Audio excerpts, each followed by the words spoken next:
Hello, hello. Good evening. Welcome to Minorities Mental Health, Love and Relationships. Tonight is going to be so amazing. Let me tell you, I'm super excited for this. You're going to find out how to love upon yourself, most important, love upon your spouse, and fall out of love with situations that isn't good for your health, okay? Because nobody likes none of that. We have some amazing panelists. First up, she needs no introduction, but I'm going to do it anyway. Author and relationship expert, LaDawn Black. Hey, LaDawn. Hey, Persia Nicole, excited to be here. Super excited to have you. You look gorgeous as always. Thank you, sweetie. You're beautiful too. Thank you. Joining us again for a second time to give us some good old knowledge, Marissa Edwards, Dr. Marissa Edwards, and put some respect on your name from Shepherd Pratt. How are you? I'm good. Thank you so much for having me again. Absolutely. I'm excited for round two. And the handsome Dr. Crosby will also be dropping some good old knowledge, some good jewels on us tonight. Hey. Hey, thank you so much for having me. Excited to be here. Yes, absolutely. Let's get right into this because during this pandemic, I really have learned a lot about myself. And I've learned that I actually was ignoring myself and I wasn't giving myself as much self-love, right? Because, you know, before this, we were able to rip and run. We were working, doing this, doing that after work, happy hours and things like that. But now I am in the house and I've learned I really have been neglecting myself. What are some things that you've learned about yourself during this pandemic and also your spouse, like good or bad, whatever it is? What are some things that you never recognized before? Let's start with you, LaDawn. Well, personally, I've learned patience, which I think a lot of people who are in long-term relationships, being in the house together 24/7 for almost a year now, patience is important. Also ways to communicate, very important. And then also just having a sense of humor because stuff gets out of control. We have a circus of children. It gets nuts in this house. So you have to have fun with it.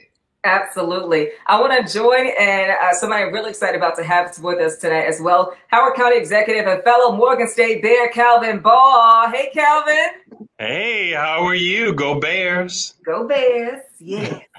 Welcome to the show. Calvin, and while you're in here, we're talking about some things that you learned of yourself during this pandemic or your spouse. For me, I learned I wasn't giving myself enough self-care. What is it for you? What's some things you learned about yourself? I think the importance of reconnecting and of communicating. Yes, we got to reconnect. Yes. Okay, let's go over to Dr. Edwards. What's some things that you learned about yourself or your spouse during this pandemic? So for me, I've learned a lot about filling my time, self-care. Like you said, you rip, you run, you're doing so much, and then all of a sudden, all of that stops. And so now I need to figure out how to fill my time. So that's been a challenge, but a very welcome challenge. And when regard to my relationship, communication, like LaDawn was saying, communication and just enjoying each other's time. We've been in the house together for a full year together. Both of us are working from home. So we're here and we're having to maneuver around each other. We're having to learn. We've learned so much more about each other, even after being in a relationship for years. So this has been like a great time for us, honestly. Yeah, I definitely think this pandemic has been a blessing and a curse at the same time, right? Dr. Crosby, what's some things you learned about yourself and or your spouse during this pandemic? Well, to echo what many of you have said, that self-care piece, I think a lot of times self-care is just thought of like, it's just something that kind of just falls in and we don't really give intentional attention to it. And so that's something that I've been working on, like being very intent about like my self-care, even if that involves just binging on Netflix and eating Domino's in the bed. But I'm just saying. But also in terms of like relationships, really learning just like the value of relationships and really reprioritizing things. I think beforehand it was just kind of go, work. And really being able to step back and say, okay, what's really important and where do I really want to give my attention to? Yeah. And what does Dr. Crosby need in order to give other people like his all? Exactly. Yeah. Okay. So let me tell you. Okay. In your area of expertise, what is the most common thing that you hear about mental health and relationships? Calvin Ball, you want to start with you? Like, in Howard County, what is the most common thing you hear about mental health and relationships?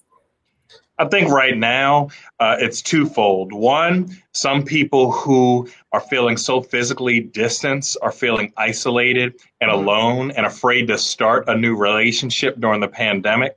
And for others of us who are with others, the wonderful joys of one of our guests just said, being in the house for a year with your significant other and maybe even some kids.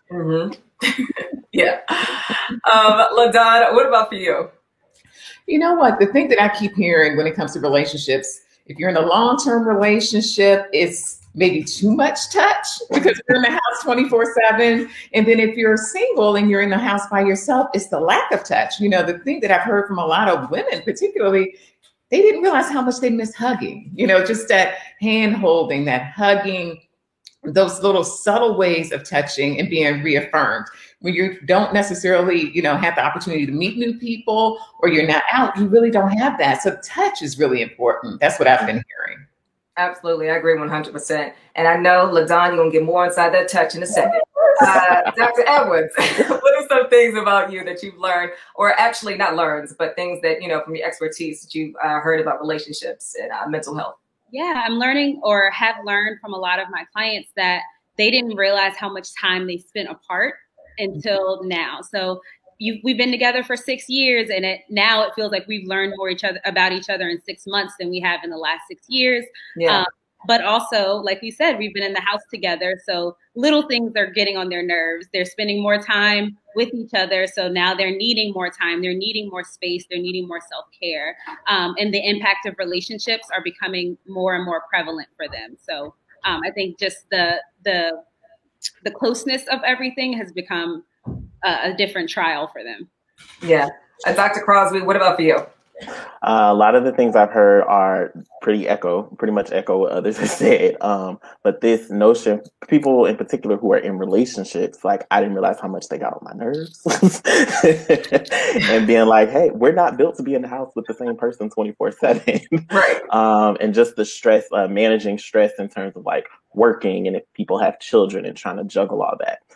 For people who live alone, just that isolation piece, particularly for people who would identify as more extroverts and people who are used to being around people and need that connection, really, really having some difficulty. My people who identify as introverts, they're like, this is great. I don't have to be around people. But those are the pretty common things, as well as like this notion of a desire to engage in a relationship, but the reluctance, because what does that mean if we're meeting over the screen? And what would that be like once we're in person? Will the energy be the same?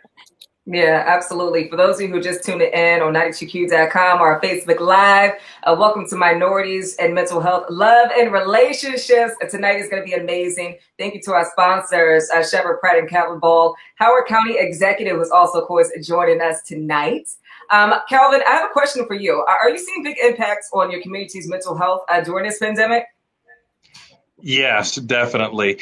Before the pandemic, one concern that I had was that suicide was the leading cause of death for a lot of our teenagers. And so the mental health strain continues to weigh on them. We're seeing, frankly, concerns about things like domestic violence, substance misuse, and then a very disturbing trend about child abuse. Reports of child abuse was actually down 60% from 2020 and 2019. And what that tells us is that the school system, the pupil personnel workers, the counselor, the teacher who used to be able to look out, they're not laying hands and eyes on these children and being able to advocate for them. And these are some really concerning trends. Yeah, I think people like being in the house, you're not able to get the resources that you normally would get physically in front of you. But there's so many different resources that we have out here. And that is what tonight really is about, all different types of resources. So I'm excited to dive into that. You know, some of the biggest issues I hear when it comes to relationships is communication, sex, and money. What is your thoughts on this? Because, you know, when you have this relationship, you know, you feel like it's so grand until an issue comes into play, right? And until you're saying, okay, well, I don't want the same bank account as you. I think we should have separate bank accounts. Or I want to go here, and I want to go on a guy's trip, and you can go on your girl's trip, and maybe you can.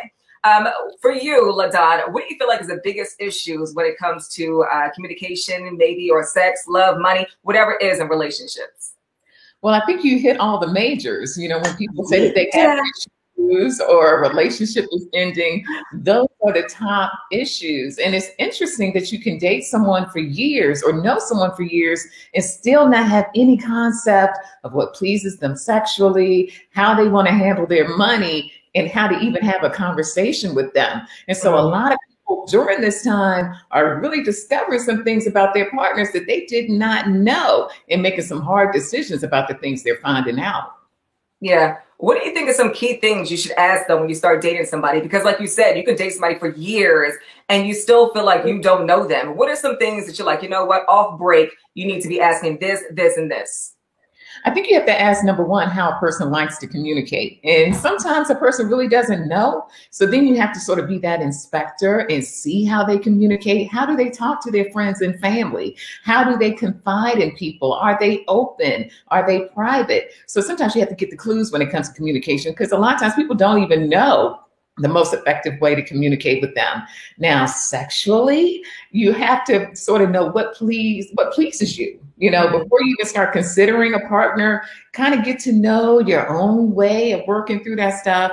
You know, I'm trying to be very PG here. And then, you can get 13. You can get 13. I can go up to 13. So I'm going to keep it PG. You have to, sir. You have to. But you know what? The thing that's interesting is once you know what pleases you, you can please your partner. And you have to continue those sexual conversations. So that's not a conversation you have, you know, once we get together and then we stop talking. You have to keep talking, you know, even 20 years in. And then a final piece, when it comes to money, we got to be honest. We keep a lot of our money business to ourselves. Which I understand. You don't go on the first date and tell your credit score and your bank account to where people can find stuff. But once it seems like this is something serious, you need to be honest about your financial status, what you hope to do in the future, and how much partnering you want to do on your money, because couples have different ways of approaching that. So simply because you want to keep yourself separate or keep your money separate doesn't mean that the relationship won't work. Yeah, I agree 100%. Does anybody else want to add to that? Well, go ahead, Dr. Cross. I'm sorry.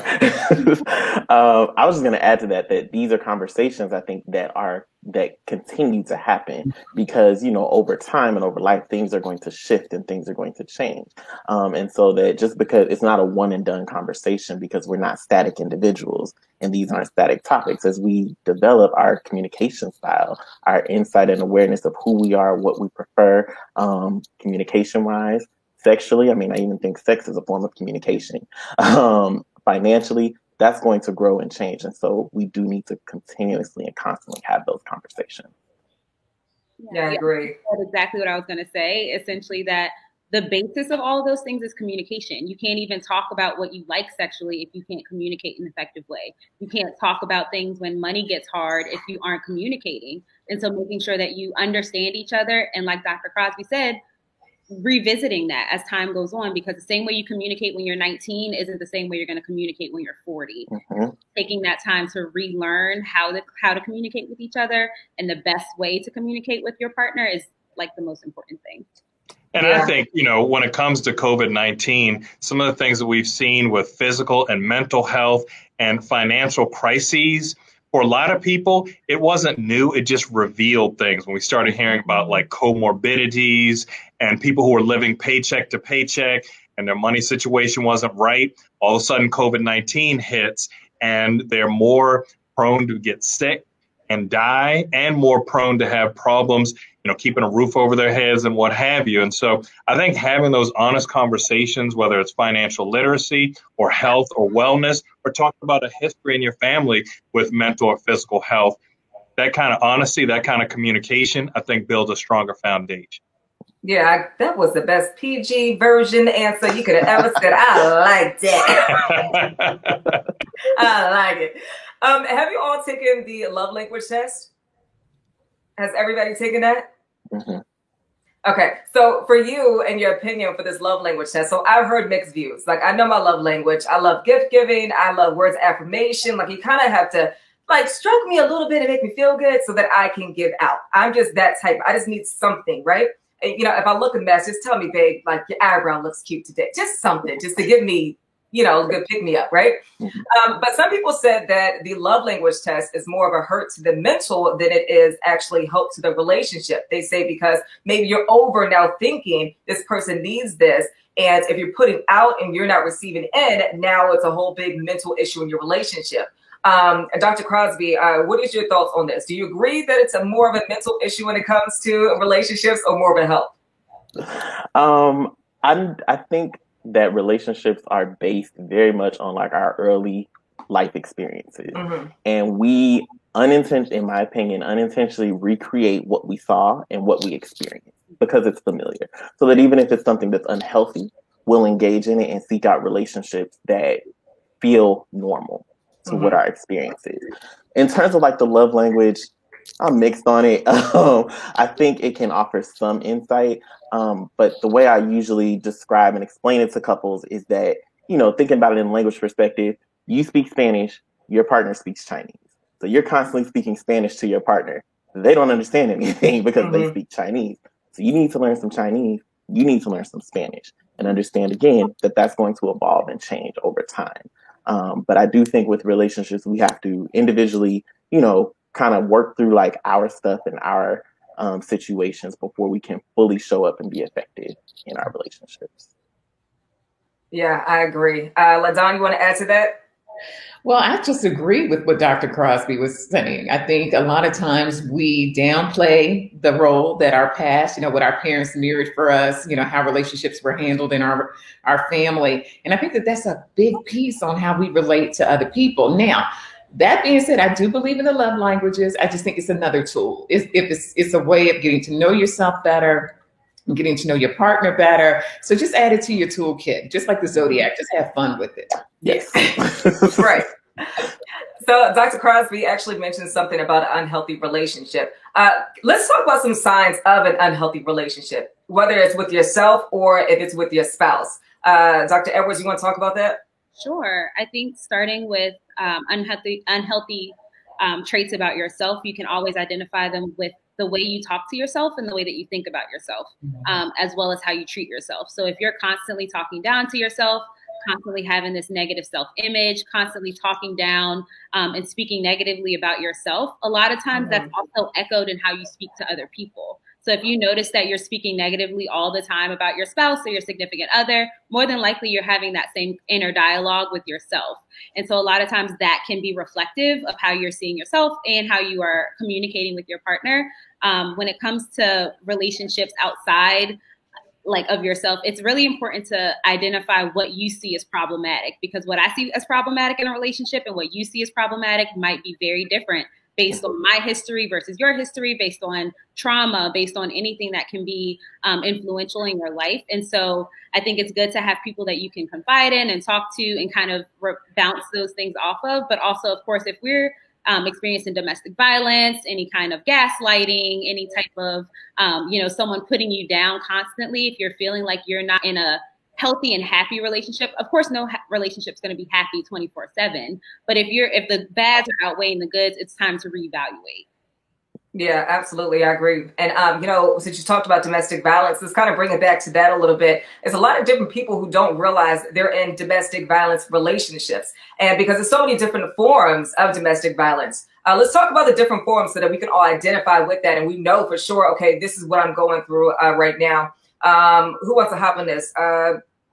Dr. Crosby, Calvin Ball, we can kind of talk about that because, Calvin, I know you have different domestic violence forms in Howard County. So maybe, Dr. Crosby, let's talk about the different forms first, and then I'll pass it over to you, Calvin, to talk about some different cases in Howard County. Sure. So domestic violence and intimate partner violence, really there are various forms. So it's not always physical. It can show up emotionally. It can show up financially, psychologically. And really what you want to look at and pay attention to, similar to what Dr. Edwards was saying, you want to pay attention to different warning signs, usually if there's like a devaluing. And really what is at the core of, intimate partner violence is that power and control. So paying attention, and that, again, can show up psychologically, emotionally, financially, as well as physically. Yeah, we see here in Howard County where there's a great deal of affluence and there are people with high degree attainment. Oftentimes those manifestations are in the power, in the money, in not paying the bills, or these psychological traumas where people continue to press buttons. And so it is a very concerning thing, but it can be quite as pervasive as it is evasive because it's not oftentimes as physical as we might expect. Yeah. And I think another form too of domestic violence is, during this pandemic, a lot of us, well, I won't say a lot, I won't speak for you. I done gained some pounds. Okay. And cause you were in the house, we're eating things like that. And if your spouse is telling you, like, you gained just a bit big, like, how do you tell somebody that you're gaining weight without, getting inside of the spirit and the ego and making them feel bad? Because then it becomes a mental issue, right? So let's talk about some different forms of how to identify with the change and how we can get better with that. Dr. Edwards, I know this is what you specialize in, and eating disorders. Let's talk about that. Yeah, so I think first off, going back to communication, that's the basis of anything. Any difficult conversation you're going to have is going to be based off of an effective way of communicating. If I'm in a relationship with someone and they don't know how to effectively communicate, of course, if you're trying to talk about something that's a very sensitive topic like my weight or my appearance, it's probably going to come across very negatively. However, if you have a really good basis of communication, if you know me well enough to know how I'm going to react to something like that, it's really important. You can't just come up and say, honey, you've gained 20 pounds since quarantine, like, get it off. That's not going to be helpful. That's not going to help our relationship. That's not going to make me want to be intimate with you. None of those things happen. It's going to be a problem. So I think one, being able to feel comfortable having those kinds of conversations with your significant other, and realizing that we are in a pandemic, so your life isn't what it used to be. So if your body is changing, everyone's body is changing. We're stuck in the house. There aren't, safety is very, very important at this point. So if you don't feel comfortable going to the gym, or if you don't feel comfortable going to the grocery store, or those kinds of things can really play an impact on how your health and your appearance are manifesting themselves. And so one, being able to communicate, and two, being honest and realistic with yourself about the times that we're in right now. Yeah, I agree. And then, even with like the body, were you going to say something? Yeah, I was just going to say it's similar to our love language conversation. I think it depends on how is that person going to receive it. Maybe if they're an introvert and they've been cooped up in the house with the kids, say something like, hey, you know what? I know you want some time to yourself. Why don't you go ahead and go for a walk, or go ahead and work out, and I'll handle this at home. Or if they're an extrovert and maybe they want to get with people, say, hey, you know what, let's both put on our tennis shoes and go for a nice run and, go around the park. We can be physically distanced, wear a mask. But the bottom line is speak to that person the way that they can receive it in the most affirming and loving way, so that they can feel better about themselves on the inside before we start talking about the outside. Yeah, that's really good too, because you're making it seem like it's a thing you're doing together, not just you go work out. No, let's work out and do it together. You have that accountability partner too. Yeah. So LaDon, with this weight gain and stuff like that, like, let's talk about some different ways that you can spice up your relationship, even though you might not be comfortable with your body. Like, what are some different things you can do right now during this quarantine, honey? Well, one of the things that I think you can do if we're all trying to be more comfortable in our skin, it's time to get back to, sort of that non-sexual touch. So maybe a nice massage, rub those extra rolls, make it more fun, have fun with it. But honestly, when it comes to spicing up your sex life, there is so much out there. And I know we've been ordering everything from Amazon, ordering everything. And you can order more of everything online. There's all types of potions out there. Things that taste good, that make things more slippery, that make things hot, that make things more interesting. You can buy a little bottle of something for about $15 and change your life. Okay.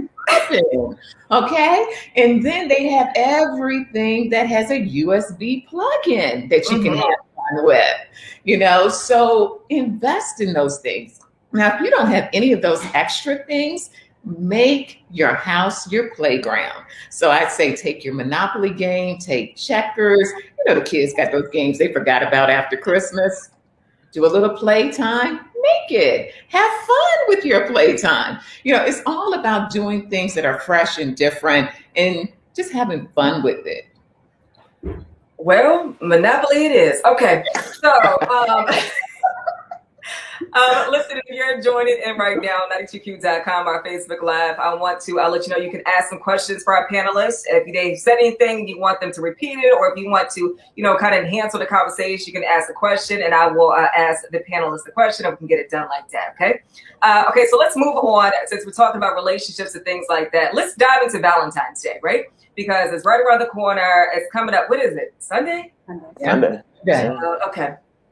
Valentine's Day. Because for me, I really feel like Valentine's Day should be a thing where it's all year round. And I think that is the problem that a lot of people suffer with is this one day. They have to get the roses. They have to get that candy and the bear and the balloons. And if they don't get that, that's when the mental issues start. All of the single people out here, like, if you don't have a Valentine on Valentine's Day, like you have mental issues now because you're like going crazy, like, oh my God, my girlfriend's going out to dinner and now I have nobody. Do you feel like Valentine's Day is overrated? Let's talk about it. I'll start from the top to the bottom. LaDon, what do you say? I think Valentine's Day is definitely overrated. I think a lot like you do, Persia. If you're not treating me right the rest of the year, that one day isn't going to make a difference. Mm-hmm. Now, that being said, I am a woman. So it's not a huge deal, but the brother better have, a little chocolate heart or something. I need something. A rose from the backyard. I need something. You have to acknowledge this day. But no, you really have to wait the other days because those are the days that matter. Yeah. Dr. Edwards, what do you think? I agree. And I'm going to echo what LaDon said. Like, I love holidays in general, Christmas, Thanksgiving, all the holidays. So Valentine's Day is no different. But does that mean that, the rest of the year I shouldn't be showered with love? I shouldn't feel appreciated? No, it can't be reserved for this one day. But I also know the reality is if someone says, well, I love you every single other day, I don't need to show you on Valentine's Day, somebody's going to be in trouble. I'm not saying he. So it's important to, if you are in a relationship, show that person you love them. And it's not just for one person to show the other person. It's for both people to express their love. And if you're single, take that time to love on yourself. Schedule a massage. Go buy yourself some flowers. Hang out with your friends. Do anything. It's just one day. The reality is it's just one day. And the next day, your flowers will still be there. You will still love yourself. So making sure you're spending that time to love on yourself just as anybody else would. Absolutely. Let's take it over to Howard County Executive Calvin Ball. Like, I know Valentine's Day, sometimes, fellas, it just becomes not really about you and it's more about us ladies. I feel bad. I think the fellas should also be appreciated and celebrated on this day. But do you feel like Valentine's Day is overrated for you? Well, I think one, I agree with the former panelists. It should be every day where not only are you loving on who you're with, but also loving on yourself. And especially now during this pandemic, when there are so many mental health challenges, sometimes when it's not Valentine's Day, somebody still needs a flower or a card or a kind word or a nice text. And so I think that that's important. However, I think there are many people who on February 15th are going to have a conversation and say, girl, what'd you get? And if the answer is, well, he just loved me every day, nothing, that's not going to fly. So I think, it's like double duty that day, but still represent every day. Absolutely. Dr. Crosby, what do you say on this? I'm going to echo what pretty much everyone has said. I think that love is something that that should be expressed every day, and that one day doesn't dictate. However, I understand the psyche and how comparisons kick in. And what did you get on the 15th, etc. So I don't necessarily think it has to be something that's over the top. I don't think you need to go broke. But it's just an acknowledgement. I think you can offer something tangible to show that love. In terms of, I do think, particularly in heterosexual relationships, the men do get slighted. But also like even in like same gender relationships as well. So being able to just show that love and affection, and it doesn't necessarily have to look like the traditional flowers. Going back to what we were talking about earlier, your partner might not even like flowers. Mm-hmm. So it's about showing up in the way in which that's meaningful for your partner, I think is most important. Not just on February 14th, but on February 14th and all 364 other days. Yeah. We want it all. Let's bring it back. Dr. Edwards, you talked about self-love and some different things you can do to appreciate yourself, massages and things like that. Let's also talk about some different ways that you can show some self-love to yourself, because people don't know sometimes how to love up on themselves. It is kind of hard because sometimes, you know, when you go for an interview and the interviewer asks you, what's one thing about you? And sometimes you're like, oh. Like what is, like, you know, because you have to like reevaluate, like, and people don't know enough about themselves. And I think that's why self-love is very important. But LaDon, for you, what are some different ways outside of massages and things like that that you can appreciate yourself and show some self-love? You know what? It's accepting yourself as you are. You know, we all want to improve. We all want to step something up. But sometimes you just have to say, I like my hair. I like my body. You know, I am the bomb. You know, and literally you have to say it. It's not enough to just think it. But also, I think it's taking time for yourself. Women tend to be caregivers and givers in general. So it doesn't really have anything to do with having kids, but you're taking care of everybody and everything around you. And it's easy for us to forget about ourselves. And then when it comes to men, they're so focused on providing and being hard and being a man that they forget, you know what, sometimes I want to get my feet done too, you know, and it's okay. You know, sometimes I just want to be on my own and do my own thing. So I think we all just need to take time to do the things that reaffirm who we are and what we think about ourselves. Yeah, I want to talk about the stigma of mental health in minority communities, because, you know, we really go through a whole lot in our communities, and we are the type of people who say, you know, we don't need the help. Like, we'll be fine. That's just Johnny. He a little crazy, baby. He'll be all right though. Let's talk about mental health in the communities and stigma. Calvin Ball, let's talk about this in Howard County and beyond, being an African-American man.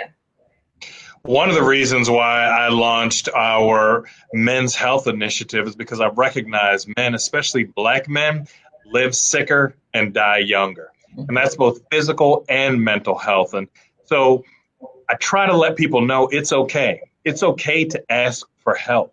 It's okay to ask somebody who you see who might be struggling, do you need something? Just reach out for the resources, because all of us who really care about somebody would rather see them here and us working through some challenges together than wishing that they were here. Yeah, absolutely. Dr. Crosby, what about for you? I think that we as minorities, Black people in particular, have a very sordid and complex history with healthcare in general. And so to be able to consider that and take that into account, certainly we have a history of complex trauma that's embedded in our DNA. And so I think it's important that we do go ahead and seek out. It's okay. I think we communally have a distorted view of strength, and somehow that's become synonymous with how much struggle we can handle. And that's not okay. That's trauma and that's stress, which contributes to us, you know, experiencing more health disparities and dying younger. And particularly for Black men, I tend to primarily work with Black men and ethnic minorities are the primary basis of my client population. But being able to say and create that space to say, hey, it's okay to not have it all together and to not have it all figured out. And this is a space where you can just come in and like completely break, and that's okay. Yeah. LaDonna, what about for you? The stigma of, you know, minorities in the Black community and mental health? You know, the thing that I find interesting is, and it's a meme that's going around, and it says, I'm in therapy because my partner won't go. And I think that there's something to that. I think a lot of times, a lot of the stress and the pressure and the depressions that we deal with is because we're bumping up against people who won't go to therapy for whatever reasons. Also in our community, we like to pray on a lot of things, and prayer does work, you know, if you are a person of faith. But the truth is there's some things that a doctor can truly help you with. And we have to be honest about, we need to step up our level of taking care of ourselves. And then the final piece I'll throw in there is that superwoman complex. You know, Dr. Crosby talked a lot about, you know, what Black men deal with, but a lot of Black women deal with, you know, I'm strong, I can handle it, I can take it on, I could do anything. Mm-hmm. There's nothing wrong with that, but you have to be honest with yourself when you're having a little difficulty. You have to sometimes reach out past your village and actually get some professional help. There is nothing wrong with that. Yeah. And Dr. Edwards, also when it comes to the Black community and mental health, I think, when we have these eating disorders and things like that, it has a lot to do with the food that they put in our communities. Now, when you go to like a place where it's not, as common to have the money, you're going to see a McDonald's, you're going to see a corner store, you're going to see things like that, right? So do you think that plays a big part in mental health in the Black community and minority communities? Absolutely, hands down. So like you said, if you don't have that access, you don't know anything outside of that. That's what you're putting into your body. And that brain-body connection is so important. And so what you're putting into your body is essentially fueling your brain. If you're not putting healthy, fresh foods into your body, what's going to happen, right? It's this cycle that's going to continue to happen. One thing I am extremely grateful for are forums like this that are targeting the Black community or the African American community, because this is almost normalizing it. I'm loving this like wave of mental health that's becoming more popularized. We have mental health professionals on this talk here. Being able to have the forum for this makes it more acceptable and makes it more normal. I love seeing these Instagrams and these things on social media of normalizing us getting help. Having these initiatives, like Mr. Calvin said, having these initiatives in the community, which normalize us being able to speak about things. Having Black providers is also a huge thing. Like I want to say the last research I saw said about 4% of psychologists were Black. 4%. But we have a higher rate of mental health issues. So if I'm scared to go to a therapist and my therapist has no idea what I'm talking about, if I'm stressed about my relationship and I'm talking about my family, but they don't understand my family dynamics, I'm not going to feel comfortable. If they don't understand my vernacular and how I'm speaking, I don't want to have to code switch in therapy after I code switched at work. Right. So like those things are really important to remember. So having these forums and having these spaces allows us to have the space to normalize being vulnerable, and we don't have to be strong all the time. Yeah. And I know, like, even when we want to go and have these resources, normally it was a lot easier. We can pull up to a building and get these resources and just walk in sometimes and talk to different people. Now during this pandemic, it's a lot different. So let's talk over to you, Calvin. What are some different ways now that Howard County is dealing with resources when it comes to mental health? Because I'm pretty sure it's a lot different now. It is a lot different, and we're seeing it come to fruition, not only in the mental health aspects, but also in substance misuse. And so one of the first things that we saw go away was people, as you said, would normally go up and they would have these talks face to face, and they would have accountability partners. And so it took us a little while to figure out how to become Zoomers and how to get more comfortable with some of this technology. But I think as we're doing that, we're getting more comfortable. People are more willing to go online and have these conversations. When the weather's okay, go outside by, a fire pit or meet somewhere and still stay physically distant, but at least have that eye-to-eye conversation and make it so that people can feel still connected. Because even though we're physically distant, we don't have to be isolated. You don't have to be alone. Yeah. Dr. Crosby, what are some resources that you offer to people now during this pandemic? Has it changed a little bit for you? Sure. So I think one of the benefits, if I can say that, of the pandemic has actually been, I think, the access that has been created as a result because of being able to switch over to this virtual platform. I think oftentimes attending therapy was a barrier for a lot of people because people had to work and they didn't feel comfortable leaving work. Therapy appointment is about 45 to 50 minutes and you need to incorporate travel time. So there's a certain privilege to being able to take 2 hours off throughout the day. So I think one of the things is the access and people actually being much more open to receiving therapy and ensuring that it is someone who looks like them and is a representative. So that's actually one of the ways that I've shifted and switching more so to that virtual platform and connecting people to different resources, community resources, as well as different colleagues in the field as well. Yeah. Dr. Edwards, how has Sheppard Pratt changed up their different resources now?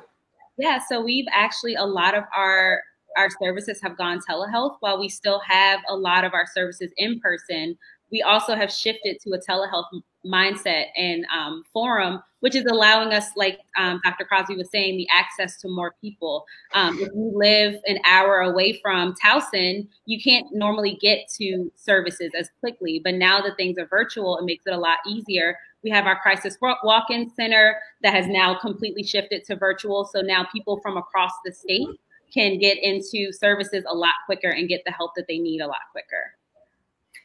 So LaDon, I know for you, you were doing a ton of panel discussions live in person, and now I'm sure the change for you is virtual. What other changes have you seen throughout, like, you know, your whole, you know, trying to figure out this love and relationship and sex and things like that? What changes have you seen?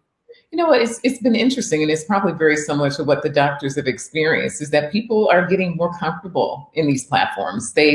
They're comfortable, you know, with the technology. They're comfortable with having these deep personal conversations in this format. And so it's been really great because a lot of these panels and seminars and things like that I participate on are delivered this way. And the real gift is that you're able to capture it so people can actually go back and still get the resources and get the good information. And that's always wonderful as well. Yeah, I agree.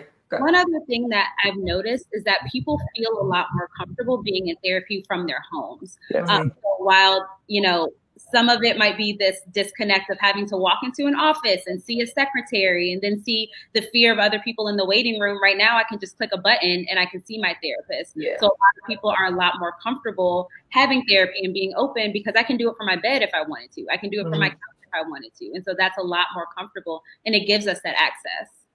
Do you think that actually from what you all have experienced during this pandemic that you would continue this, even it will be maybe whenever we get out of this pandemic, like things that we have now relearned in technology, will you still kind of use this? Like, Calvin, will you still kind of use this over in Howard County? Will you guys do some more things virtual? Will you guys reach out to different people on different platforms? Like, how will you change things? I think we will. I have about a third of my workforce working virtually. And for some, it's going to be much more efficient, being able to break down the barriers of things like transportation. I think like what Dr. Edwards was saying, some of the stigma. So being able to go different places without having to feel like, oh, now I'm going into this building. This is the building where sick people are. And I don't want somebody driving by and say, hey, you know, I was driving by and I saw you going in. Being able to have access to numerous meetings, where I might have 3, 4, 5 events I've been asked to go to, but they're all around the state.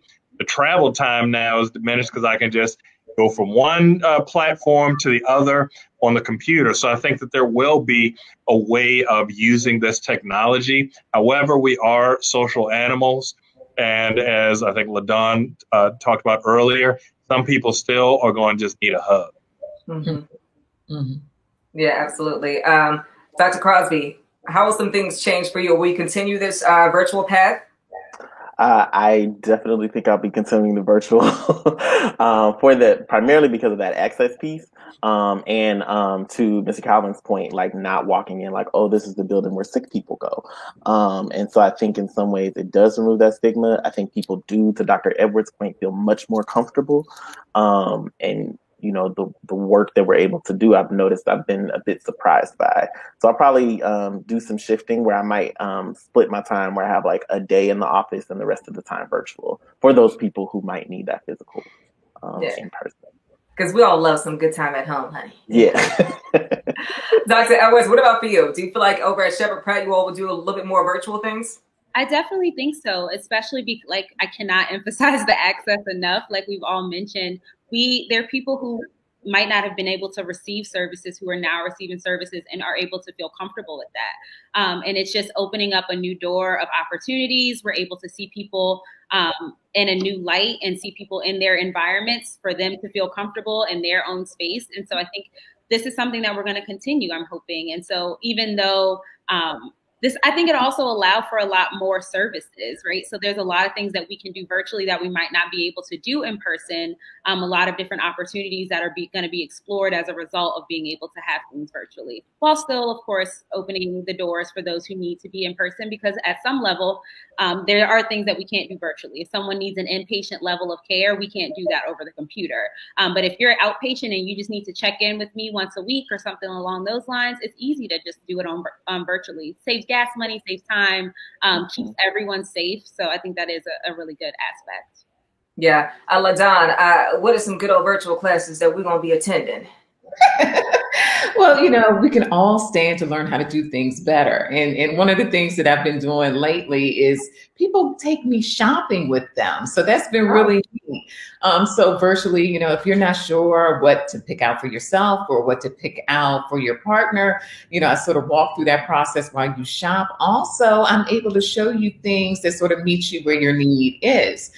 So that's really been interesting, an interesting aspect of this time is sort of like the personal shopping, personal advising aspect. And I think that that'll continue. And then when you in this virtual space, people, I think a few of you already said, they get more comfortable. So a lot of times what they won't say in a group of 50 people in a conference room, they will say if it's just one-on-one or maybe 5 other people in the space. So I'm getting really honest interactions with people, and it's helpful for them. And then it's really helpful for me as well in my business.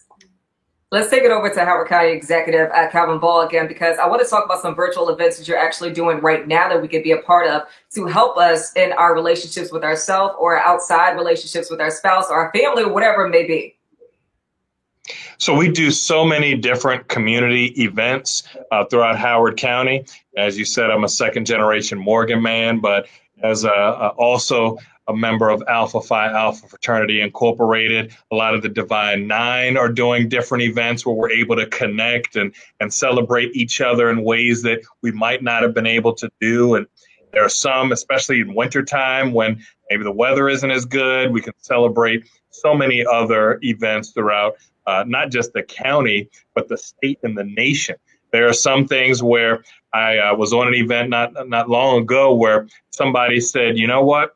My grandparents who live in another state are getting to see me do this performance for the first time ever because they've lived in another state since I've been a professional. And that's exciting.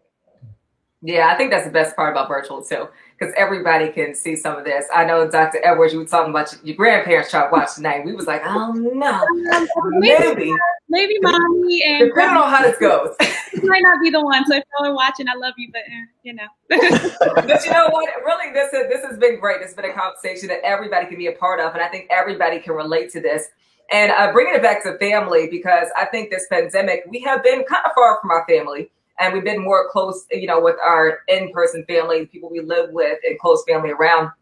But when it comes to relationships, a lot of people share their relationship business with someone, and someone always becomes that family member or your cousin or your mom or something like that. What is your thoughts about sharing the relationship business with family? And LaDon, I see your face. Let's go ahead and talk about it. You know what? I have a rule. I think that you keep your relationship private, number one. And also because, you know what, I'm mad right now. I'm going to tell the world. And then the next thing I'm not mad and you're mad at him. And yes, it's not fair. So yes, there are issues. We were talking about domestic violence and other things earlier in the show. There are things that you should disclose because you're protecting yourself and someone needs to know. But nobody needs to know that he doesn't shut the cabinets. I mean, they don't need to know that. We don't work that one out in our house. So keep your relationship as private as you possibly can, because the thing is, when you get over it, your family's not over it. Your friends aren't over it. And that can be a problem down the road. Yeah, listen, I have my past relationships before I got married. I had to realize that on my own, like, okay, I got to stop telling everybody everything because like you said, they're not over it. And then you look kind of crazy too, because you done told them all this stuff. And then 2 weeks later, y'all all like, oh, like, yeah. I mean, yeah. Dr. Edwards, what about for you? I completely agree with LaDon. I think, relationship and love is definitely something to be celebrated. I'm not saying keep your relationship private or keep your significant other a secret by any means. If you post everything else on social media, why not post your significant other? Do you need to know, that he leaves the toilet seat up or that you guys were fighting yesterday? Probably not. That's not something that Facebook or Instagram or anyone else needs to know about. And I think there is this like protection and this difference about keeping your relationship private. It makes it special for the two of you. If everyone knows, what's going on in your relationship, it's not really sacred or special. But like I said, I think it's important to remember like who you can talk to, who can forgive, who can forget. If you find the need to have someone or need to find someone to talk to, sure, maybe have one friend that you can talk to and say, you know, this is a safe zone. We need to just discuss this. I need to get it off my chest, because you also don't want to harbor those things inside. But it's also, you know, there's some things that can just be kept for the two of you. Yes. Dr. Crosby, what about for you? Do you feel like family or no family? I know you always need somebody to talk to, right? So let's talk about that. Talk to your therapist. Because to everyone's point, family and friends, they are not going to get over it. And we tend, I mean, it's human conditioning in nature. We tend to not emphasize the good and overemphasize the bad.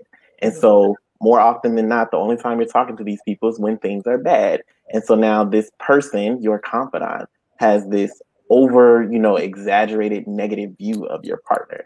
And so you wondering why they looking at them weird at the barbecue or whatever. And it's because they know all the bad things. Also, being protective of your relationship, treating your relationship as something that's sacred. And so everything doesn't need to be on social media, certainly celebrate and all of that. But if y'all got into it, that, you don't need to tweet that. You don't need to Snapchat it, Instagram and Facebook, and don't do any of that. So yeah, talk to your therapist. All right. We need a shirt that says that. Talk to your therapist, not your friend. Yeah. We're going to make that after this. Yeah. Mr. Calvin Ball, what do you have in Howard County as some resources that people, maybe don't feel like they need to talk to their family or friends? Like, do you have any resources where they can come to you or your office or someone else that you can, give them some type of number to? If you need to call someone, it's always easy. It's just call 211. You can always reach out to Hope Works. Hope Works also is a place where if you're experiencing domestic violence or intimate partner violence, and then you can go online to howardcountymd.gov/get help. Okay, perfect, right there. And I think we have a question too from somebody who is watching on Facebook Live. Let's see, they pop up. Okay, here we go. Cooking with Kels. Okay, so with people able to access therapists virtually, has the cost of services changed? And that's a really good question right there, because now they don't have to have you go in person, so it's less of your time. Has the cost of therapy changed, Dr. Crosby? It has not. Short answer. Short answer, it has not, because the service is the same, right? Okay. So there are barriers that are certainly eliminated, but the services are still being provided in a way. And often I feel like in a deeper way, because people are more willing to go spaces that they probably wouldn't go to in person. So short answer, no. They still want their money running the honey. Okay. I would also add, you can always look for resources or providers that offer like sliding scale or pro bono services or whatever that might look like, as well as reaching out to your insurance company, making sure that your provider is in network, because the last thing you want to do is say, oh, I love this therapist, and then they're not in your network, and then you got to pay a lot of money. And so making sure you're looking for those services, also checking your community services that might be available. Like Mr. Calvin was mentioning, Howard County has its own services that are probably available. So making sure that you're reaching out and looking for those services. Of course, doing your searches on the one I use a lot is Therapy for Black Girls. It'll you can search and find people in your network and people who look like you. Those kinds of things are really important. And so just making sure you're doing your research and doing your due diligence. Yeah. And can I echo on or piggyback on that as well? So that in-network piece is really, really important. I myself take insurance, so that's another reason cost hasn't changed. Because I also feel like insurance is another way to access care. But to be able to, reach out, Therapy for Black Girls. There's also Therapy for Black Men, for Black men and Black male therapists. And there are a couple of other websites that you can filter, but those are the big two that are going to find people who look like us for the most part. And how will people know to see if their insurance is accepted or not? Do you have it on your website? Should they contact their insurance provider? There are a number of ways. So usually people will put it on the website. I know for myself, it's on my website, the insurance plans that I accept. They can also go to their insurance website and look up, do a provider search. And usually if you found someone that you like, you can type their name in the search function to see if they pop up as a network. If not, they may be out of network, and then there are some other complexities. But to Dr. Edwards' point, see if there are pro bono services or sliding scale. I personally have a set of both options available, particularly, especially with us being in a pandemic. I've actually increased the number of available slots. But that's one way. Check with your insurance provider online, and or you can contact the provider. And I believe both of those websites have an insurance search as well. So if you go in and say, this is my insurance, it'll show you providers in your zip code with your insurance that accept. Yeah, that's perfect. Because I think people might be discouraged by that too. So if people don't have insurance, are there any free resources that they can utilize when it comes to, talking to a therapist and some therapy? Let's talk to Dr. Crosby. What do you think? Any free resources that we can get when it comes to therapy? There are different community resources. And again, also checking with individual therapists to see if they have those sliding scale or pro bono services. That is like the key. And then there's one, it said, I'm going to mess up the school. I think it's George Washington University. They have a community mental health clinic that offers free or low cost services. And I would also recommend reach out to your local health department. Whatever jurisdiction you live, reach out to your health department. And if they can't help you, they can direct you to a great place for resources. Yeah, and I'm really happy we had this conversation. We have about 5 minutes left of this panel tonight. But I want to remind everybody that is watching us live on 92q.com or on Facebook, 92q Facebook, or YouTube, or whatever platform you're watching on, is that there's so many other things that you can do out here. It hasn't stopped because we're in a pandemic. It has just been actually more help, I think, for people that need some help. Like you can just sign on your laptop or your phone, whatever smart device you have, and access therapists. You can call 211 and access some help over in Howard County. Like there's so many different resources that we have here to utilize. If you're in a relationship, domestic violence relationship, whether it be mental or physical, there's so many different resources that are there to help. And maybe if it's not a family member, it's a therapist. Just hopefully it's not Instagram or Facebook, okay? Because we got to stay away from that. Because I see everything on there, and I was like, chill, and she talk about this guy one more again, okay?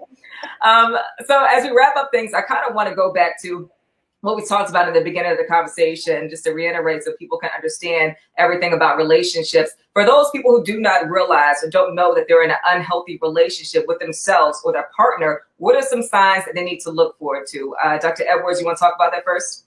Sure. So making sure, are you saying signs that you're in an unhealthy relationship? Unhealthy relationship. So making sure that you feel safe, number one, at all times in your relationship. The person that you're with should be your safe haven. If that's not the case, that's something to reevaluate. Making sure that you feel safe, making sure that you feel comfortable, making sure that you still have the freedom to do what you want to do is important in relationships. Making sure that you are not feeling that you're being controlled in any way. Also feeling that your needs are being met. So it's more than just safety. If you're not feeling that your needs are being met and you don't feel that you can effectively and in a healthy way communicate with your partner, once again, it's time to reevaluate. If there are things that you don't feel comfortable or happy with in the relationship, making sure that you can talk to that person. And if not, that's something to definitely look out for. Yeah, reevaluate the whole situation, honey. LaDonna, what about you? When it comes to a relationship that may be unhealthy, one of the signs, if we just want to go to the sexual side, is that you're hiding something sexually that you want to try, something that you want to do, a desire of your heart. You shouldn't be in a relationship with someone that you can't share your sexual fantasies with and your desires with. Also, you have to realize that this is a constant game of working on it. It doesn't stop once you have a ring or once you have a commitment or once you've moved in together. It takes work. So you have to be willing to keep talking and to keep growing, even on the sexual side. Absolutely. Dr. Crosby, what about for you? I think one of the things that's important, one of the signs, is to pay attention to yourself and your body. Like, we have alarms within us. And so when something doesn't feel right or feels off kilter, it's important to pay attention to that and listen to what your body is telling you, and go ahead and pay attention to those behaviors, because that's usually the warning sign that something is not sitting quite well or that a boundary is being pushed upon. Yeah, absolutely. Howard County Executive Calvin Ball, I know you've seen a lot, you've heard a lot, you may have even been through some things. What about for you for unhealthy relationships, some signs that people can, look out for? Well, a lot of people say you only live once. I think you only die once, but you live every day. And if, as you're working to live your very best life, the person who you're with doesn't make you feel good about yourself and doesn't help you achieve the best personhood that you could be, maybe you're not with the right person. And if each and every day the words that you're saying to yourself aren't the right words, you might need some help, because each and every one of us should be able to live our purpose. I love that right there. Yes, man. That is Howard County Executive Calvin Ball. You better say it. Really, we have less than a minute left. Calvin, can you give us some resources again that we can use if we need help with relationships or anything like that? Again, call 211. Always feel free to visit your local health department. And then if you're in Howard County, howardcountymd.gov/get help. All right, Dr. Crosby, really quick, some resources. Again, George Washington University's Community Mental Health Center, as well as 211 here in the district. All right, Dr. Edward Shepherd Pratt, some resources. I was going to say it, shepherdpratt.com is the quickest way. Like I said, our crisis walk-in clinic is now virtual. So if you really need help, you can always reach out there. All right, LaDon, where can everybody contact you? You can catch up with me, Instagram and Twitter. It's Teased by LaDon. Facebook, search LaDon Black, and LaDon, LADAWN, Black.com. All the book information is there. Yes, and I will see you guys back manana at 10 a.m. to 3 p.m. Middays of Persia on 92Q. Thank you so much for being a part of this. Thank you to our sponsors, Shepherd Pratt and Calvin Ball, Howard County Executive. We appreciate you. We love all of you. Have a safe and productive night, and grab some Monopoly. Okay. Thanks. Good night, everybody. Thank you. Good night, everyone.